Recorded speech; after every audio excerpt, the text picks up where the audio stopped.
Hello and welcome to daily affairs. तो countries of the world series में आज हम लोग डिस्कस करेंगे एक बहुत ही इंपॉर्टेंट कंट्रीज के बारे में जिसका नाम है इथोपिया। तो आज हम लोग पढ़ेंगे इसमें इसका इंट्रोडक्शन, इसकी हिस्ट्री और सिविल वॉर के बारे में, कौन कौन से रिलीजन है यहाँ, कौन कौन से एथनिक ग्रुप है, इसकी इकोनॉमिक हालत कैसी है और इसके रिलेशंस कैसे हैं इंडिया के साथ। तो चलिए हम लोग स्टार्ट करते हैं, लेकिन स्टार्ट करने से पहले मैं आप लोग के लिए क्वेश्चन लाया हूँ। आप लोग को बताना है कि इथोपिया ने अपनी कॉन्स्टिट्यूशन कब अडॉप्ट की थी। तो ये है आपके ऑप्शन और इसका आंसर मैं वीडियो के एंड में दूंगा, इसलिए आप वीडियो को लास्ट तक देखिए। तो ये अगर हम इथोपिया की बात करें तो ये अफ्रीकन कॉन्टिनेंट में पड़ता है और ये एक लैंडलॉक कंट्री है। ये अपनी बॉर्डर शेयर करता है बहुत सारे कंट्रीज़ के साथ, क्योंकि ये लैंडलॉक कंट्री है। तो ये शेयर करता है सोमालिया के साथ, केनिया, साउथ सूडान, सूडान, इरित्रिया और जिबूती। और इसकी जो कैपिटल है वो अदीस अबाबा है। तो अगर हम इसकी ऑफिशियल नेम की बात करें तो इसकी ऑफिशियल नेम है federal democratic Republic of Ethiopia और ये एक लैंडलॉक कंट्री है। इसकी जो करेंसी है वो है बिर। अगर आपके पास एक बिर है तो वो इक्वल है 1.68 रुपीज़ के बराबर। और इस कंट्री की जो टोटल एरिया वो 11 लाख स्क्वायर किलोमीटर और यहाँ लगभग पॉपुलेशन है 12 करोड़। और ये सेकंड पॉपुलस कंट्री है अफ्रीका में और 12th पॉपुलस कंट्री है कहाँ पे, वर्ल्ड में। तो अगर इसकी कैपिटल की बात करें तो मैंने कहा इसकी कैपिटल है अदीस अबाबा और ये बहुत ही एक फेमस प्लेस है क्योंकि बहुत सारे इंटरनेशनल ऑर्गेनाइजेशन के यहाँ हेडक्वार्टर है। जैसे कि अफ्रीकन यूनियन, इसका हेडक्वार्टर अदीस अबाबा में है। जैसे union economic commission of Africa और अफ्रीकन स्टैंड बाय फोर्सेस, तो इसके हेडक्वार्टर कहाँ है, अदीस अबाबा। इथोपिया भी बहुत सारे इंपॉर्टेंट ऑर्गेनाइजेशन का पार्ट है, जैसे कि ये फाउंडिंग मेंबर है यूनाइटेड नेशंस का, G24 का भी ये पार्ट है, नॉन अलाइंड मूवमेंट का ये पार्ट है और G77 का भी ये पार्ट है। और अफ्रीकन यूनियन का तो ये पार्ट है ही क्योंकि ये अफ्रीकन कॉन्टिनेंट में पड़ता है। इथोपिया 12 लार्जेस्ट पॉपुलस कंट्री है और सेकंड पॉपुलेशन है अफ्रीका में। इसकी जो ऑफिशियल लैंग्वेज है वो है अफर, अम्हारिक, कोरमो और सोमाली। इसके जो प्राइम मिनिस्टर वो है अबी अहमद और इसके जो प्रेसिडेंट है वो है शेल वर्क जवीद। तो अगर इसकी हिस्ट्री की बात करें तो इसकी बहुत ही इंटरेस्टिंग हिस्ट्री है।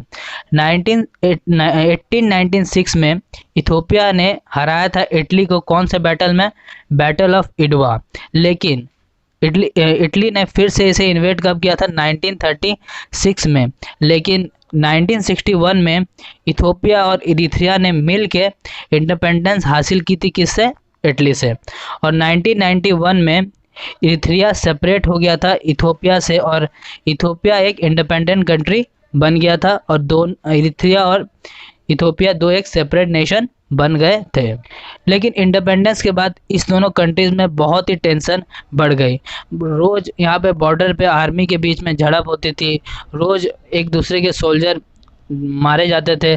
तो इसके बीच में इनके जो प्राइम मिनिस्टर हैं अबी अहमद, इन्होंने बहुत ही हिस्टोरिकल एक पीस डील साइन की दो कंट्रीज़ के बीच में 2018 में और इस पीस डील का नाम था नो वॉर नो पीस। और ये बहुत ही हिस्टोरिक एग्रीमेंट था क्योंकि ये टेंशन को ख़त्म करने में लोग सोच ही रहे थे, यूएन सोच रहा था कि एक बहुत ही बड़ी कन्फ्लिक्ट होने वाली है।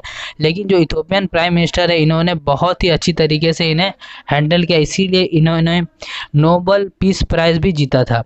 लेकिन इस नोबल पीस प्राइज़ पाने के बाद एक बहुत ही ख़राब घटना होती है इथोपिया में।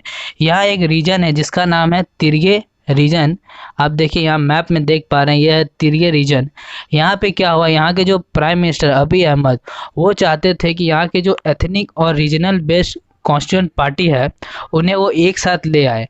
लेकिन यहाँ जो तिर्गी रीजन में जो यहाँ के रीजनल गवर्नमेंट है वो ऐसा नहीं चाहते थे, वो चाहते ही थे कि वो एक इंडिपेंडेंट पार्टी बन के रहे। तो इसी के कारण क्या हुआ कि जो यहाँ के जो नेशनल आर्मी है और जो इथोपियन फेडरल पुलिस, इसके बीच में बहुत ही झगड़ा स्टार्ट हो गया और अभी तक ये झगड़ा बहुत ही इंटेंस में चल रहा है और पता नहीं ये झगड़ा कब ख़त्म होगा। और ये अबी अहमद की बहुत ही बड़ी ड्रॉबैक है उसकी गवर्नमेंट में। इसी के वजह से बहुत लोग कमेंट करते हैं कि क्या इन्हें नोबेल पीस प्राइज़ देना सही हुआ है, क्या इन्हें नोबेल पीस लौटाना चाहिए। लेकिन वो जो पीस एग्रीमेंट थी इससे भी बड़ी थी, इसीलिए इन्हें नोबेल पीस प्राइज़ जो मिला है वो इन्हें मिलना ही चाहिए था। और ये जो कॉन्फ्लिक्ट तिर्गे रीजन में चल रही थी ये स्टार्ट हुई थी 2020 में, और इसमें जो तिर्गे रीजन के स्पेशल फोर्सेस हैं और इथोपियन गवर्नमेंट के नेशनल डिफेंस और फेडरल पुलिस हैं, ये बहुत ही ज़्यादा इंटेंस तरीके से लड़ाई करते हैं। और अगर आप यहाँ देखिए, ये मैप बहुत ही अच्छा है। यहाँ देखिए, ये है इथोपियन फोर्सेस, ये है एरिथ्रियन फोर्सेस और ये है अमारा फोर्सेस। तो ये तीनों लड़ाई करते हैं किसके विरुद्ध? तिग्रे रेबल के बीच में। तो हाल ही में बहुत ही इंटेंस लड़ाई हो रही थी वहाँ पे। इसके वजह से क्या हुआ कि तिर्गे रीजन के बहुत सारे सोल्जर मारे गए और तिर्गे रीजन ने बहुत सारा लैंड भी अपना खो दिया। और धीरे धीरे क्या हो रहा है कि इथोपियन फोर्सेस उसको कैप्चर कर ले रहे हैं और लग रहा है कि ये रीजन इथोपिया पूरी तरीके से अपने कब्जे में ले लेगा और यहाँ जो पार्टी है वो अब नहीं रह पाएगी। तो अगर हम इसकी रीजनल और कल्चर की बात करें तो यहाँ जो ऑर्थोडॉक्स क्रिश्चियन है वो लगभग है 43% और प्रोटेस्टेंट है 20%। तो लगभग यहाँ क्रिश्चियन है 65% के आसपास, और यहाँ जो मुस्लिम है वो है 34%। और मुस्लिम यहाँ जो मेजोरिटी मुस्लिम है वो है सुन्नी मुस्लिम। और क्रिश्चियन लोग के लिए यहाँ एक बहुत ही होली प्लेस है जिसका नाम है चर्च ऑफ सेंट जॉर्ज। यहाँ आप देख पा रहे हैं इसकी एक फ़ोटो है, बहुत ही हिस्टोरिक फ़ोटो है। ये स्पेशल इसीलिए क्योंकि इसे बस एक ही रॉक से बनाया गया है और ये इसमें कोई भी डिफरेंट रॉक को नहीं जोड़ा गया है। तो ये यूनेस्को वर्ल्ड हेरिटेज साइट है और इथोपिया में बहुत सारे यूनेस्को वर्ल्ड हेरिटेज साइट भी हैं। अगर हम यहाँ फेस्टिवल की बात करें तो यहाँ बहुत सारे इम्पोर्टेंट फेस्टिवल है, जैसे कि मस्किल फेस्टिवल, जीना फेस्टिवल, तिमकत फेस्टिवल, ईस्टर तो यहाँ बहुत ही इम्पोर्टेंट फेस्टिवल है। और क्रिसमस भी यहाँ बहुत धूमधाम से मनाया जाता है क्योंकि लगभग 65% यहाँ क्रिश्चियन लोग हैं। तो ये देखिए, यह है तिमकत फेस्टिवल का फ़ोटो। बहुत ही अच्छी तरीके से रिचुअल से लोग ये अपना फेस्टिवल मनाते हैं। तो अगर हम एथनिक ग्रुप की बात करें तो यहाँ बहुत सारे एथनिक ग्रुप हैं, जैसे कि ओमोरो people, Amhara people, तिग्रियंस people, गुरेग people और एफर पीपल। तो यहाँ पे बहुत सारे एथनिक ग्रुप है। यहाँ जो मेजर एथनिक ग्रुप है यह ओमोरो पीपल, ये लगभग 34.5% है, और अमहरा पीपल वो है लगभग 27%। तो यहाँ देखिए, बहुत ही अच्छा मैप है जिसमें आप देख सकते हैं कौन से एथनिक ग्रुप कौन से जगह में रहती है इथोपिया में। तो यहाँ अफर, अम्हारा, फिर यहाँ देखिए ओरोमिया, यहाँ भी ओरोमिया और यहाँ भी ओरोमिया, सोमाली क्योंकि इसकी बॉर्डर लगती है किसके साथ? सोमालिया के साथ। और यहाँ जो बॉर्डर है वो खुली हुई है, ज़्यादा टेंशन नहीं है इस बॉर्डर में। तो आप यहाँ देख पा रहे हैं ये है ओरोमिया पीपल की एक तस्वीर। यहाँ के लोग बहुत ही खुशमिजाज है, परंतु यहाँ जो लोग हैं वो गरीबी के कारण बहुत ही परेशान है। यहाँ इकोनॉमिक ग्रोथ बहुत कम है और यहाँ ज़्यादा इंपोर्ट एक्सपोर्ट नहीं होता है। तो अगर हम यहाँ इकोनॉमी की बात करें तो इसकी जीडीपी है वो बहुत ही कम है, वो है लगभग 600 बिलियन के आसपास, और इसकी जो जीडीपी रैंक है वो है 63 नॉमिनल टर्म में, पीपी टर्म में 62 है। जीडीपी ग्रोथ इसकी 2020 में देखें तो बहुत ही कम हो गई है, वो है 1.9%।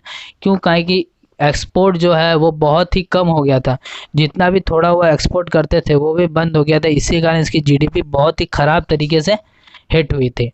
पर कैपिटा की बात करें तो ये 974 है, और पर कैपिटा रैंक की बात करें तो वह 167 है। यहाँ जो एग्रीकल्चर है वो कंट्रीब्यूट करती है जीडीपी में लगभग 34%, और इंडस्ट्री है वो 21% और सर्विसेज लगभग 45%। और यहाँ की जो पॉपुलेशन है वो लगभग 23% पॉपुलेशन वो पॉवर्टी के नीचे है। तो समझिए 23% पॉपुलेशन मतलब लगभग 3 करोड़ के आसपास लोग यहाँ पॉवर्टी के नीचे है। और ह्यूमन डेवलपमेंट इंडेक्स में इसकी रैंकिंग बहुत ख़राब है, वो है 173। तो आप समझ सकते हैं इसकी ह्यूमन डेवलपमेंट रैंक कितनी कम है। तो यहाँ लोग कैसी लाइफ जीते होंगे। अगर यहाँ हम लेबर फोर्स की बात करें तो इसकी लेबर फोर्स बहुत ही अच्छी है, क्योंकि यहाँ जो एवरेज एज है वो 21-22 के आसपास है। तो आप समझ रहे हैं कि यहाँ जो पॉपुलेशन वो कितनी यंग है, इसमें कितना पोटेंशियल है आगे बढ़ने की। अगर इनके यूथ को सही डायरेक्शन में रखा गया और इन्हें सही डायरेक्शन में एजुकेशन मिला तो ये कहाँ अच्छी तरह से ग्रोथ कर सकते हैं। लेकिन यहाँ ऐसा नहीं होता है। ये क्या होता है, बहुत सारे आतंकी संगठन कुछ हैं, वहाँ ये लोग ज्वाइन हो जाते हैं या फिर इन्हें स्लेव के रूप में कहीं और भेज दिया जाता है। इसीलिए यहाँ ऐसी हालत है, यहाँ की यूथ बहुत ही बुरी स्थिति में है। अगर एक्सपोर्ट की बात करें तो मेजर डेस्टिनेशन है जैसे यूएस, नीदरलैंड, यूएई और जर्मनी। तो ये सब में ये अपना एक्सपोर्ट करते हैं। ये बेसिकली एक्सपोर्ट करता है अपना ऑयल, कॉफ़ी और प्रीशियस मेटल जैसे कि गोल्ड, सिल्वर, और ये सब अपना एक्सपोर्ट करता है। और एनिमल स्किन भी ये बहुत ही लार्ज स्केल में अपना एक्सपोर्ट करता है, क्योंकि यहाँ जो एनिमल है जैसे कि सिप, डोंकी और कैमल, ये बहुत ही लार्ज स्केल में लोग पाला करते हैं और इससे जो स्किन निकलती है इसका बहुत ही ज़्यादा वैल्यू होता है। तो इसीलिए ये लोग बहुत ही एक्सपोर्ट करते हैं स्किन, काहे कि ये सब स्किन की जो डिमांड है ये यूरोपियन देश में बहुत ही लार्ज स्केल में है। अगर हम इसकी कॉफ़ी की बात करें तो इसकी कॉफ़ी बहुत ही बेहतरीन है। अगर आप इसकी कॉफ़ी पियेंगे ना तो आपको लगेगा कि इससे अच्छी कॉफ़ी तो मैंने कभी नहीं खाई थी, तो कभी नहीं पी है। तो इतनी अच्छी कॉफ़ी है ये। आप इसका कलर देख रहे हैं, ब्लैक है, तो इसे ब्लैक कॉफ़ी कहते हैं और ये बताया जाता है कि दुनिया की बेस्ट कॉफ़ी में से एक है। अगर हम इसकी कॉफ़ी प्रोडक्शन की बात करें तो ये 7th लार्जेस्ट प्रोड्यूसर है कॉफ़ी की वर्ल्ड में और फर्स्ट है ये अफ्रीका में। और इसकी जो टोटल रेवेन्यू जो आती है गवर्नमेंट से, टोटल रेवेन्यू 10% वो बस कॉफ़ी से आती है। तो समझिए यहाँ कॉफ़ी कितनी इम्पोर्टेंट है उनकी इकोनॉमी के लिए। इसीलिए ये कॉफ़ी बहुत ही लार्ज स्केल में एक्सपोर्ट करते हैं दूसरे देशों में। और अगर हम इंडिया और नाइजीरिया के रिलेशन की बात करें तो इंडिया और इथोपिया की रिलेशन बहुत ही अच्छी है। ये हमारे इथोपिया के रिलेशन बहुत ही फ्रेंडली हैं। इथोपिया सपोर्ट करता है इंडिया को permanent seat in the UN security council. और अगर हम ट्रेड की बात करें तो ये लगभग 1 बिलियन तक पहुंच गया है। और हमारे जो फॉरेन सेक्रेटरी हैं वो बताते हैं कि ये कम से कम 2 बिलियन तक भी पहुंच सकता है। तो इथोपिया हमें एक्सपोर्ट करता है ऑयल, कॉफ़ी, प्रेशियस मेटल और स्किन। और हम लोग उन्हें क्या एक्सपोर्ट करते हैं, शुगर, फार्मास्यूटिकल्स, मेडिकल इक्विपमेंट। तो ये सब हम लोग उन्हें एक्सपोर्ट करते हैं। तो बहुत ही अच्छे रिलेशन है हमारे और इथोपिया के साथ। तो हमें ये रिलेशन बहुत ही अच्छे बनाने, क्योंकि ये हमें सपोर्ट करता है यूएन परमानेंट सीट के लिए सिक्योरिटी काउंसिल में। तो मैं आपसे एक क्वेश्चन पूछा था, वो क्वेश्चन था when was the constitution of Ethiopia adopted. तो आपको बताना था इसका सही आंसर है। इसका सही आंसर है 1994। तो 1994 में इथोपिया ने अपना कॉन्स्टिट्यूशन को अडॉप्ट किया। और कब अडॉप्ट किया, 8 दिसंबर 1994 में। तो मैंने इथोपिया से रिलेटेड सारे इन्फॉर्मेशन, इसकी इकोनॉमी, ट्राइब, सब कुछ बहुत अच्छी तरीके से कवर किया है। और मुझे नहीं लगता है कि अगर कोई एग्ज़ाम में इथोपिया से रिलेटेड आपसे कोई क्वेश्चन पूछेगा तो आपसे कुछ छूटेगा। तो थैंक यू। चैनल को लाइक करिए, सब्सक्राइब करिए और बेल आइकन को प्रेस कर दीजिए।